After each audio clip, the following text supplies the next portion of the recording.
वंदे मातरम मित्रों, अभी एक यूपी सरकार ने कानून लेके आए हैं, एक आदेश पारित किया है कि वाहनों पर कोई भी जाति सूचक शब्द का इस्तेमाल नहीं करेगा। अच्छी बात है, मुझे इसमें कोई आपत्ति नहीं कि भाई जाति सूचक शब्दों का इस्तेमाल नहीं करना चाहिए। समाज में समरसता रहनी चाहिए, एक दूसरे का अहंकार प्रदर्शित नहीं होना चाहिए। लेकिन कृपया करके मुझे बताएंगे कि ये जाति के नाम पर आरक्षण कब खत्म होगा? तब तो इन नेताओं को इस जाति के नाम पर वोट मिलते हैं तो जातियों को खूब बढ़ावा दिया जाता है, जातियों के हिसाब से टिकट दिए जाते हैं, जातियों के हिसाब से वोटों का ध्रुवीकरण किया जाता है। क्या मुझे बताएंगे कि जाति के नाम पर जो SC/ST एक्ट लगा, जो सवर्णों के लिए एक गले की हड्डी बना हुआ है, क्या उसको हटाएंगे? कि कितना उस SC/ST एक्ट के माध्यम से कितना शोषण हो रहा है, शोषण किया जा रहा है जानबूझकर, क्या उस एक्ट को हटाएंगे? और एक बार उसमें जांच होकर गिरफ्तारी की बात हुई थी, तब तो आपने जाति के नाम पर, जाति के दबाव में आकर इसको वापस ले लिया था। वाह वाह वाह, वाह वाह PMO साहब, आपने तो देश में बिल्कुल कमाल कर रखा है भाई। और उन भीम आर्मी जैसे संगठनों के लिए क्या करेंगे जो देश में आग लगाते हैं जाति के नाम पर, हिंदू देवी देवताओं को गाली दिलवाते हैं? उनके खिलाफ बैन कब लगाएंगे? उनको जेल में कब ठूसेंगे? उनको नहीं ठूसेंगे, क्योंकि आपको पता है जितना उनका वर्चस्व बढ़ेगा उतना आपको ध्रुवीकरण मिलेगा। उन धर्म के ठेकेदारों के ऊपर कब लगाम लगाएंगे? धर्म के नाम पर जहर उगलते हैं, जो ओवैसी बंधु जैसे लोग जो कहते हैं कि 15 मिनट में पुलिस हटा दो फिर हम दिखाते हैं, उनको जेल में कब ठूसेंगे? या कोई भी हो, हिंदू हो, मुस्लिम हो, कोई भी हो, जो धर्म के नाम पर जहर उगल रहे हैं, उनको कब, जाति के नाम पर जहर उगल रहे हैं, उनको कब जेल में ठूसेंगे? उनके ऊपर कब बैन लगाएंगे? उनको तो आप विधानसभाओं में और लोकसभाओं में भेज देते हैं। जाति के नाम के नेताओं को, जिनके पीछे जाति की भीड़ जुटी रहती है, उनको आप जो है टिकट दे देते हैं, उनको अपना पार्टी में शामिल कर लेते हैं जाति के नाम पर। उन पर रोक कब लगाएंगे?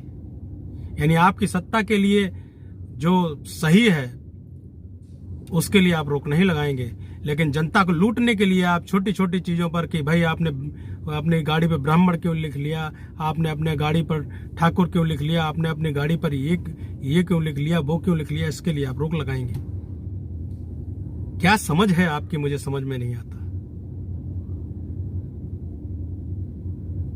ये अहंकार ठीक नहीं है। हम लोगों ने ही, हम आम जनता ने ही कांग्रेस को उसकी औकात दिखा दी थी।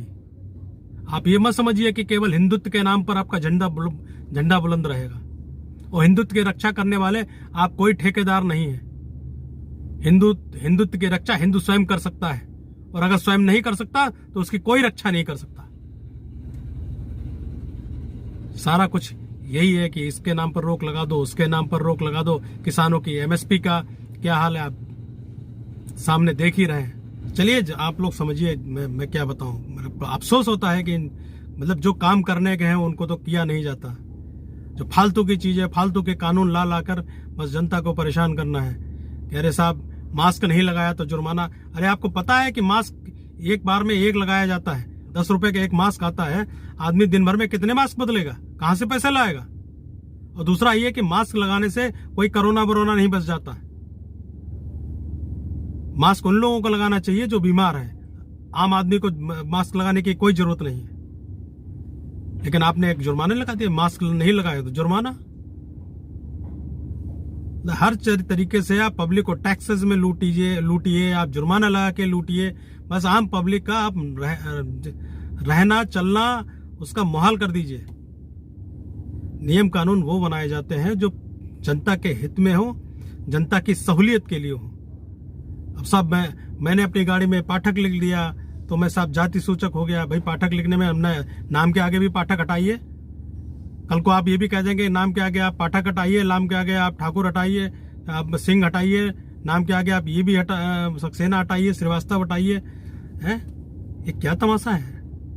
अरे भाई नाम के आगे लिखने और पीछे लिखने से कुछ भी देश बदलने वाला नहीं है।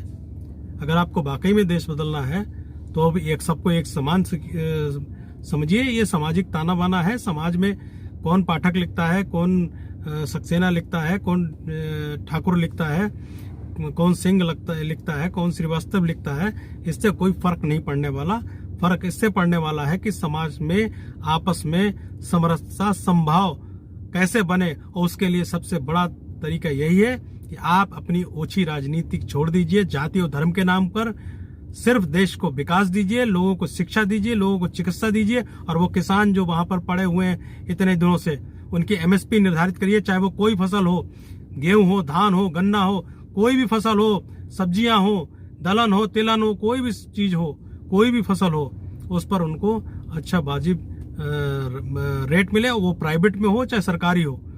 उसको एक एमएसपी निर्धारित करिए कि इससे नीचे कोई भी खरीद नहीं सकता। तब मैं मानूंगा कि आप देश के हित की बात कर रहे हैं।